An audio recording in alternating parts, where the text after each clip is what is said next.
Buenas noches, hermanos queridos, Dios les bendiga. Bendiga también a aquellos que nos están viendo a través de Facebook Live. Estamos aquí en vivo porque tenemos un compromiso con aquellos amigos y hermanos que se están conectando en las veces que transmitimos, sea sábado por la noche o sea el día de semana. Así que esta noche estaremos hablando acerca de la segunda venida de Cristo Jesús, cómo será y cuándo. Y esa es la segunda parte, porque el miércoles pasado estuvimos hablando acerca de eso, del regreso de Cristo Jesús. Y quiero hacer un resumen breve de lo que estuvimos hablando la semana pasada, y el video está aquí, tanto en Facebook como en YouTube, en la página de Palabra Viva. Usted va a poder ver el video. Y quiero hacer un resumen para aquel que quizás no recuerda todos los detalles de lo que estuvo pasando en la semana pasada. Número uno, estuvimos hablando de cómo Jesús vendrá. Es una pregunta que tenemos que hacernos, porque mucha gente saben que Él viene, pero no saben cómo vendrá. Y el enemigo aprovecha esta oportunidad de la ignorancia para entonces traer muchas teorías y hacer pensar que es de una forma, cuando la misma palabra de Dios dice que es una forma exacta, literal, de cómo Él va a llegar por segunda vez. Así que Jesús, nos dice la palabra, repasando, vendrá como ladrón. Y usted dirá, pero Jesús no era un ladrón, a Él lo crucificaron, ¿verdad?, entre medio de dos ladrones. Él no era el ladrón. Aquí lo que quiere estar diciendo Josefina es que de la misma forma que un ladrón no te avisa el día y la hora que va a entrar a tu casa, así es que Jesús no nos ha dado el día y la hora, pero hay señales que nos dicen que Él viene pronto. El ladrón, si él planifica, por ejemplo, llegar a tu casa y robar en tu casa, él va a dar unas ronditas, y esas son algunas señales que tú puedes estar pendiente de que este carro no es de aquí, usualmente está haciendo algo, ¿verdad?, que no es común. Pero Cristo Jesús nos dice la palabra en 2 de Pedro 3:10 que Él vendrá como ladrón en la noche, tomando a muchos por sorpresa. ¿Por qué tomando muchos por sorpresa? Porque no todos están esperando a Cristo Jesús.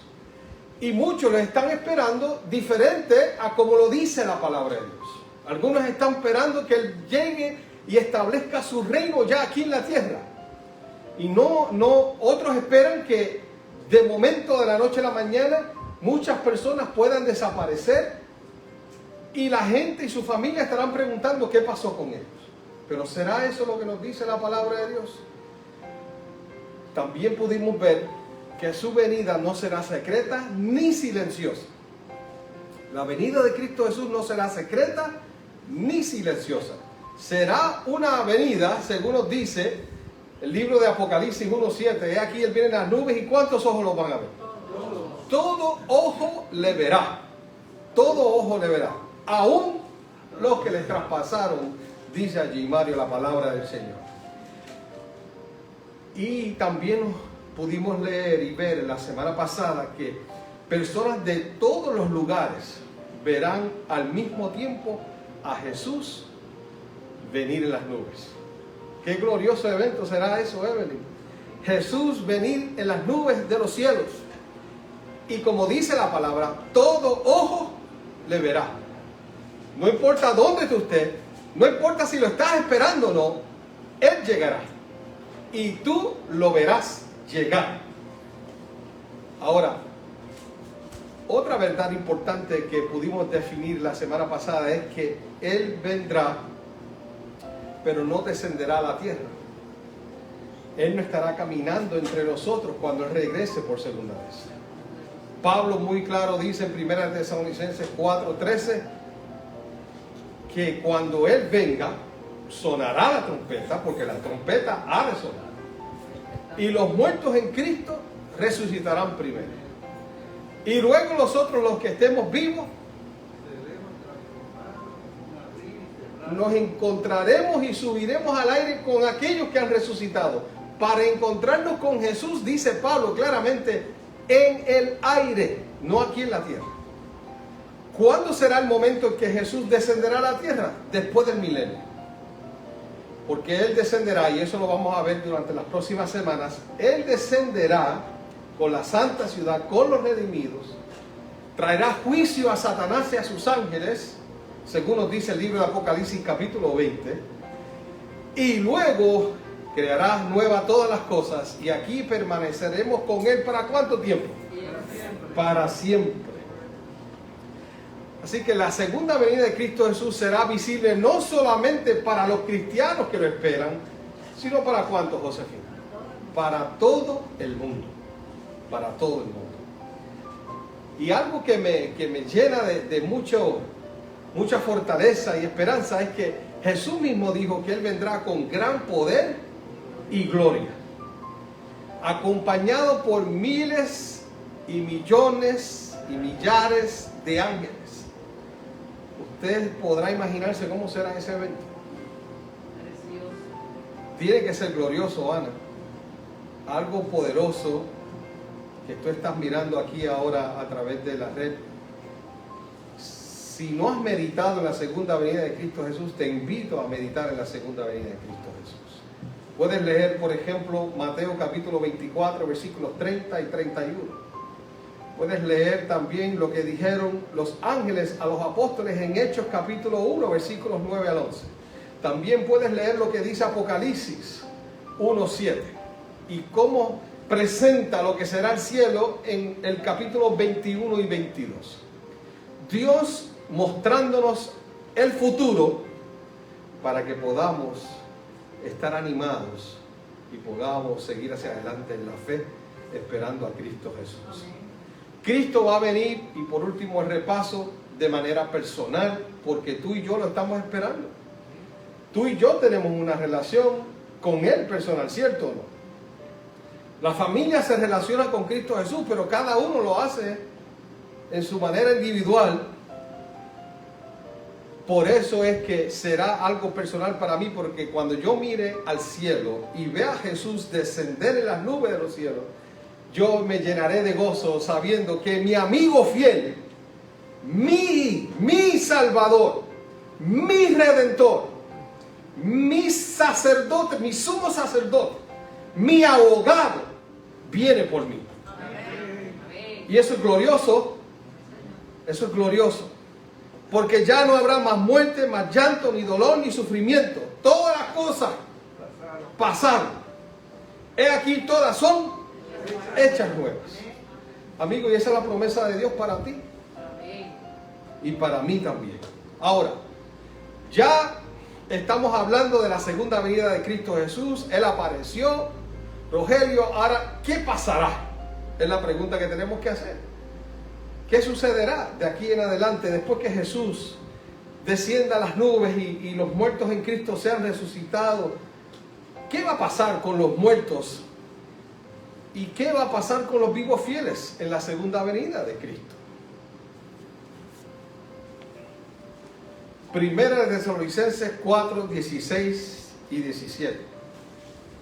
Quien lo tenga puede leerlo, aunque creo que necesitamos el micrófono para que todos puedan escucharlo acá. Así que yo les asisto. Primera de Tesalonicenses es uno de los libros del Nuevo Testamento. 4, 16 y 17. Mire cómo dice.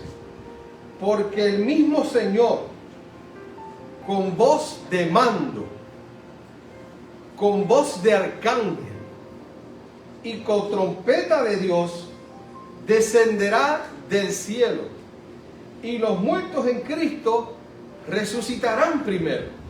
Hay un proceso aquí, hay unos pasos a seguir, lo que sucede aquí, ¿verdad? Según lo está diciendo Pablo. Y dice aún más, luego nosotros, los que vivimos, los que hayamos quedado, seremos arrebatados juntamente con ellos en las nubes para recibir al Señor en el aire. Y así estaremos, ¿cuánto tiempo con Él? Dice allí. Siempre estaremos con Él. No estaremos por algunos días, estaremos por siempre. Cuando vamos al libro de Primera de Corintios, allí también usted va a encontrar otros versículos sumamente importantes que nos hablan, eso está antes de Primera Tesalonicenses, que nos hablan también de ese evento glorioso, que era lo que estaba mencionando el hermano Mario. Mire lo que dice capítulo 15 de Primera de Corintios, versículos 51 al 54. Dice allí, 15 de Primera de Corintios, versículos 51 y 54, al 54. Y aquí os digo un misterio. ¿Qué nos dice Pablo? Un misterio. No todos dormiremos. ¿Qué significa dormir, bíblicamente hablando? Morir, descanso. No todos descansaremos, dicen otras versiones, pero todos seremos transformados. Amén. Entonces, ¿qué otra cosa sucede en la segunda venida de Cristo Jesús, hermana Nilda? Somos transformados. Somos transformados. Y dice el versículo 52, en un momento, en un abrir y cerrar de ojos, y a la final trompeta, vea usted cómo nuevamente la Biblia habla de la trompeta. Sonará la trompeta, dice Pablo. Cristo Jesús también dijo que sonará la trompeta. Y ahora Pablo en el capítulo 15 está reafirmando que se tocará la trompeta. ¿Y qué pasa entonces cuando suene la trompeta? ¿Se acuerdan de ese himno que a veces se cantan en los funerales? Cuando suene la trompeta en el día del Señor, su esplendor y eterna claridad veré. Y así seguimos cantando. Y se ha añadido a ese día, ¿verdad? Cuando suene la trompeta, cuando allá se pase lista, cuando allá se pase lista, cuando allá se pase lista, y mi nombre llamen, yo responderé. ¿Cómo debemos responder ese día? Presente. Presente, como la misi, ¿verdad? Pregunta. Dígame presente cuando pase lista. Y dice aún más Pablo, porque se tocará la trompeta y los muertos serán resucitados incorruptibles. ¿Cuándo es que nosotros recibiremos cuerpos incorruptibles? En el momento de la segunda venida de Cristo Jesús. No es antes, no es después, es en el momento de la resurrección y de ascender al cielo con aquellos que han resucitado, que en un abrir de ojos somos transformados, y la palabra de Dios nos aclara y nos dice que recibimos entonces un cuerpo incorruptible. Dice aún más, y nosotros seremos transformados, porque es necesario que esto corruptible se vista para ver a Dios como de incorrupción. Así que esa es la transformación que Dios hace en nosotros. Y dice aún más, y esto mortal se vista de inmortalidad. Entonces, ¿cuándo, Joniel, yo seré inmortal? Cuando Cristo Jesús venga, Cristo Jesús confirmará la vida eterna que Él me ha prometido en ese día, al darme la inmortalidad. Amén. Y esa es una promesa para ti, una promesa para mí. Dios quiere hacer eso en nosotros. Por eso es que Dios insiste en tocar a la puerta de nuestro corazón constantemente, porque Él no quiere que ninguno perezca, sino que todos sean salvos. Y la salvación implica de que tú vas a recibir un cuerpo transformado, incorruptible. Para morar con Dios, ¿cuánto tiempo? Para siempre. Para siempre. ¿No es eso lo que dice Juan 3:16? Para que todo aquel que en Él crea no se pierda, mas tenga vida eterna.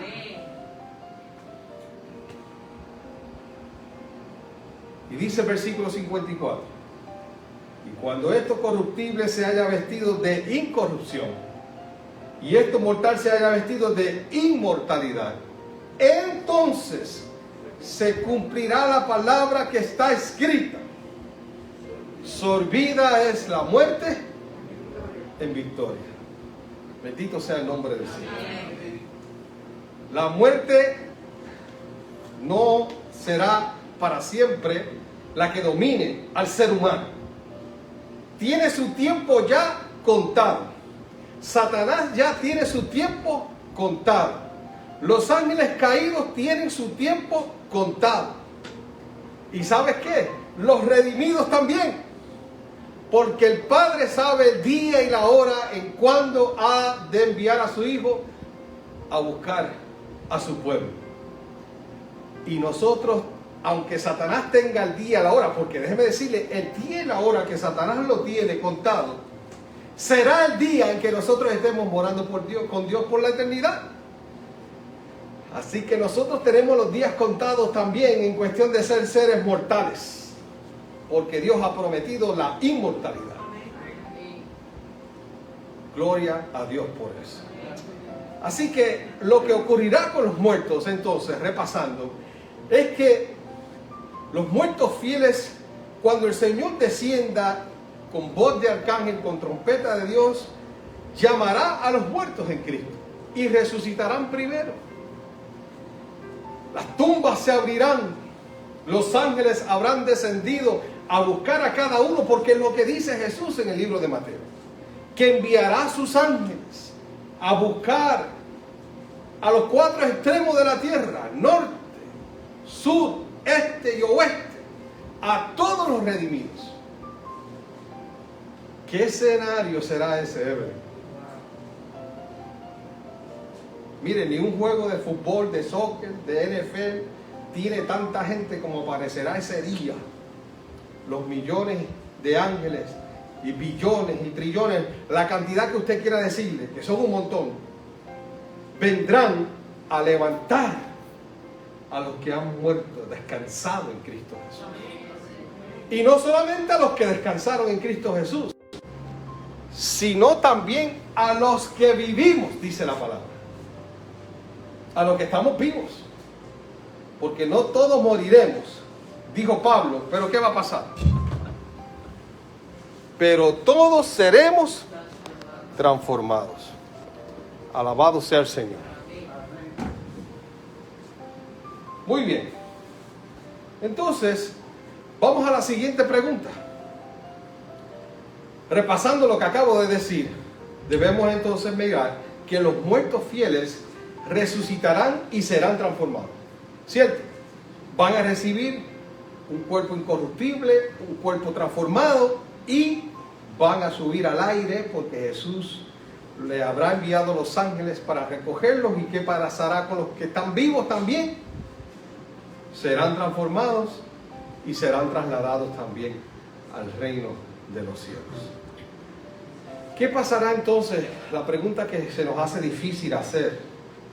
¿Qué pasará entonces con los muertos, con los vivos que no se prepararon para la segunda venida de Cristo Jesús? Porque eso va a pasar. ¿Sabes qué pasó en el libro de Génesis, en el diluvio? ¿Qué hicieron la gente con Noé? Se burlaron de Noé. Noé estuvo insistiendo. Algunos creyeron, pero murieron y no pudieron entrar al arca porque murieron previo al diluvio. Pero los que quedaron vivos no creyeron hasta que empezó a caer las primeras gotas de agua. Ahí fue que dijeron: Noé, ábrenos la puerta, que perecemos. Pero Noé no podía abrir la puerta porque él no fue quien la cerró. Fue el ángel de Jehová que descendió y cerró el arca, un ángel enviado por Jehová. Entonces, en el tiempo final, Cristo Jesús, desde el día en que ascendió al cielo, ha dicho: regresaré por segunda vez. ¿Desde cuándo? Desde el día que ascendió al cielo, y puedo añadir antes, porque cuando estaba con sus discípulos, previo a sufrir la muerte de la cruz, Él dijo: no se turbe vuestro corazón y tengan miedo. ¿Creéis en Dios? Creed también en mí. Juan 14, 1 al 6 dice: en la casa de mi Padre muchas moradas hay. Voy pues a preparar lugar para vosotros. Y si me fuere, ¿qué dice él allí? Vendré otra vez para que donde yo esté, vosotros también estéis. Así que Jesús en su ministerio no solamente estaba anunciando que iba a morir, sino anunciando que iba a regresar. ¿Y sabes qué? Es una de las promesas que más se habla en el Nuevo Testamento y en toda la Biblia. El segundo regreso de Cristo Jesús. ¿Qué nos dice Apocalipsis 6:15 acerca de aquellos vivos que no se han preparado para la segunda venida de Cristo Jesús?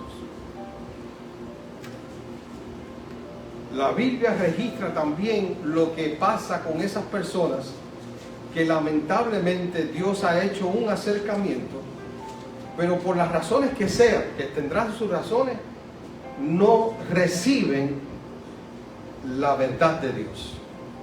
Y con eso tenemos que tener cuidado. No podemos vivir la vida pensando que este evento nunca sucederá. Porque la palabra de Dios dice que Cristo Jesús no miente, ni se arrepiente de lo que Él ha dicho. Dice aún más, Él dijo y lo hará. Y sucedió así con su primera venida. ¿Llegó o no llegó? Claro que llegó. La historia lo dice, la Biblia lo dice. Él es quien divide la historia. Antes de Cristo y después de Cristo se hace la historia, ¿verdad, mis hijos? Y así sucesivamente.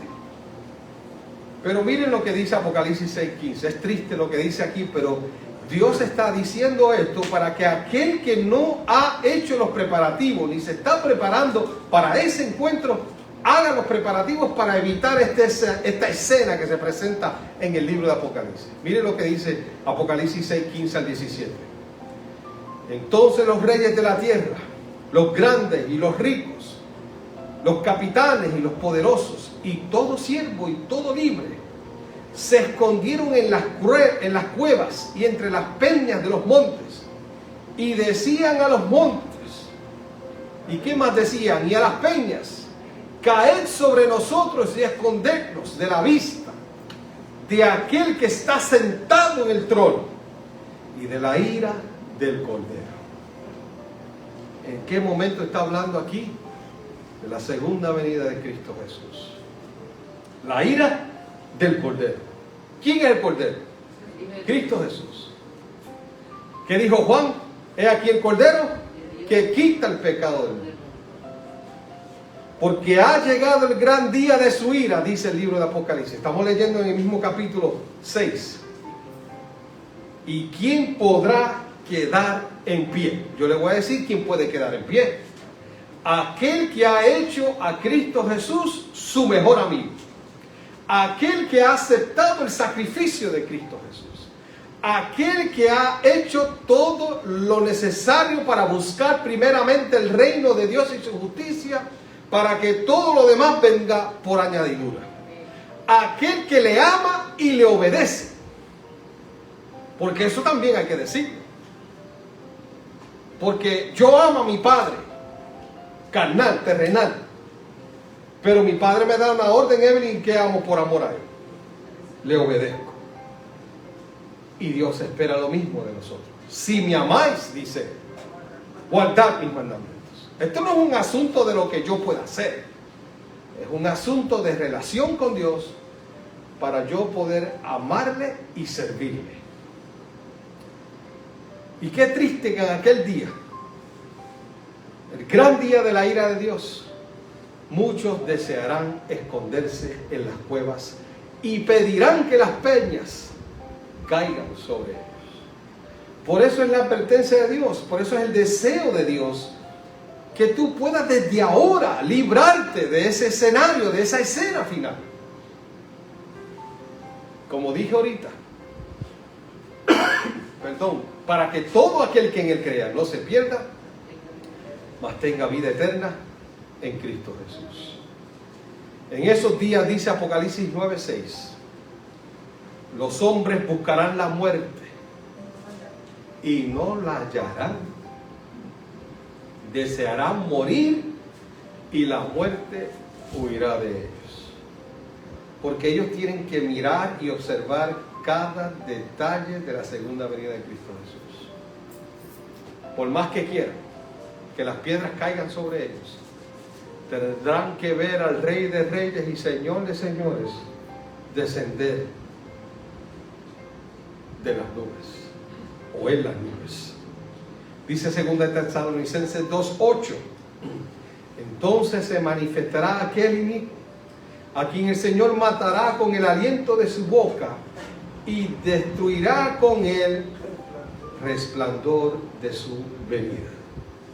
La gloria del Hijo de Dios nadie la podrá soportar a menos que sea transformado en el momento de la segunda venida de Cristo Jesús. Y no solamente transformado, sino que este cuerpo corruptible se vista de incorrupción, para poder entonces ver al Hijo de Dios venir en gloria. ¿Qué pasará entonces con los vivos que no se prepararon para la segunda venida de Cristo? Buscarán esconderse en las cuevas. Pedirán a las peñas que caigan sobre ellos. Buscarán la muerte, pero la muerte, dice la palabra, huirá de ellos. Los impíos se destruirán al ver el resplandor de la gloria del Hijo de Dios, de Jesús, nuestro Salvador. Bendito sea su nombre. Ahora, yo quiero hacerte unas preguntas. ¿De cuántas resurrecciones habla la Biblia? ¿Has pensado en eso? ¿De cuántas resurrecciones? Pues miren, la palabra de Dios nos dice en Juan 5, 28 y 29: no os maravilléis de esto, dice Jesús, porque vendrá la hora cuando todos los que están en los sepulcros oirán su voz, y los que hicieron el bien resucitarán para vivir. De esa es la que está hablando Pablo en 1 Tesalonicenses capítulo 4. Pero los que hicieron el mal resucitarán para ser condenados. Dicho por el mismo Jesús. Esa es la segunda muerte. Esa es donde el hombre desaparecerá. Aquel que no tenía esa relación con Dios, aquel que no aceptó al Salvador como su Redentor, lamentablemente nos dice la palabra que serán condenados. Y Cristo Jesús viene para dar a cada uno según sus obras, dice su palabra también, ¿verdad que sí? Por eso es que Él tiene dos grupos, uno a la izquierda y uno a la derecha. La izquierda son los que serán rechazados y serán echados al fuego eterno, mientras que los de la derecha recibirán la vida eterna. Muchos de los que duermen en el polvo de la tierra serán despertados.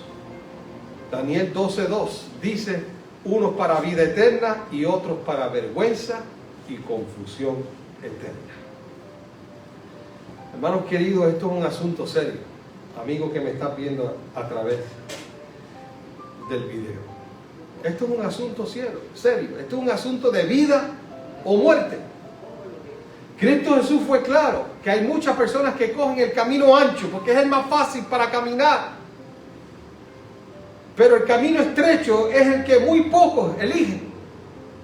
Pero ese es el camino que nos lleva a la salvación, porque nos despoja o que nos quita todo aquello que queremos llevarnos. Y como solamente puedo llevarme lo que Dios me ha dado, mi carácter, mi forma de ser, porque en mi relación con Él he sido transformado, ese será el camino que debo de escoger. Pero aquel que hace maletas y piensa que se puede llevar todo lo que quiera, tiene un grave problema. Como en algunas aerolíneas, te van a cobrar por ese paquete. Y lamentablemente cuando usted quiere viajar de esa forma al cielo, ya el Señor está diciendo: no puedes hacerlo así, porque terminarás en vergüenza y confusión eterna, dice Daniel 12:2. Y de eso quiere Dios librarte. Habrán dos resurrecciones. Y quiero confirmarte esto diciéndote que la primera es la resurrección de la vida eterna. Amén. Y de esa es la que Dios quiere que tú participes. La resurrección de la vida eterna. Y la segunda es la resurrección del juicio, la muerte eterna. ¿Cuánto tiempo existirá entre la primera resurrección y la segunda resurrección? Es la otra pregunta que quería hacer. Apocalipsis 26 dice que hay un lapso de tiempo entre la primera resurrección y la segunda resurrección. ¿Cuánto tiempo cree usted que dice Apocalipsis 26? Pues miren lo que dice aquí. Apocalipsis 26. Dichoso y santo el que tiene parte en la primera resurrección. La segunda muerte no tiene poder sobre ellos, sino que serán sacerdotes de Dios y de Cristo y reinarán con Él durante 1000 años. Amén. 1000 años. Pero ahí no se acaba después del milenio. Eso es para empezar, Evelyn. 1000 años.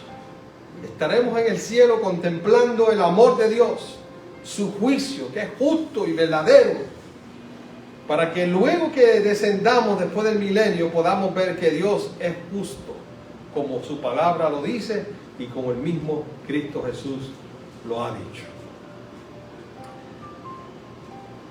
Así que, repasando la segunda parte de la lección de este día, de esta noche, podemos ver, número 1, que habrá 2 resurrecciones. Una para vida eterna y otra para muerte eterna.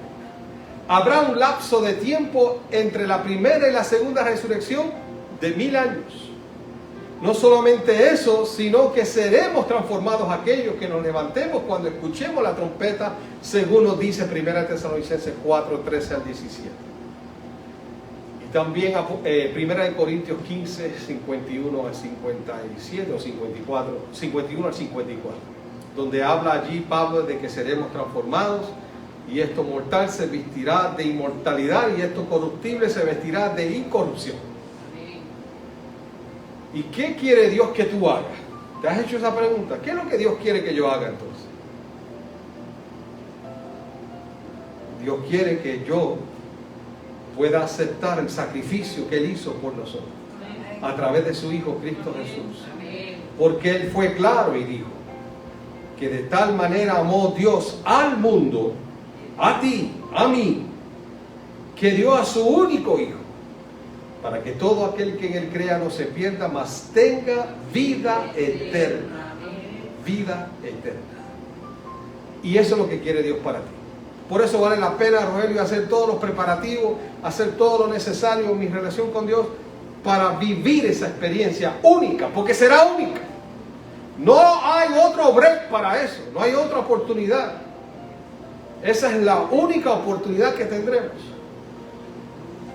Y esa es la que Cristo Jesús desea que tú participes.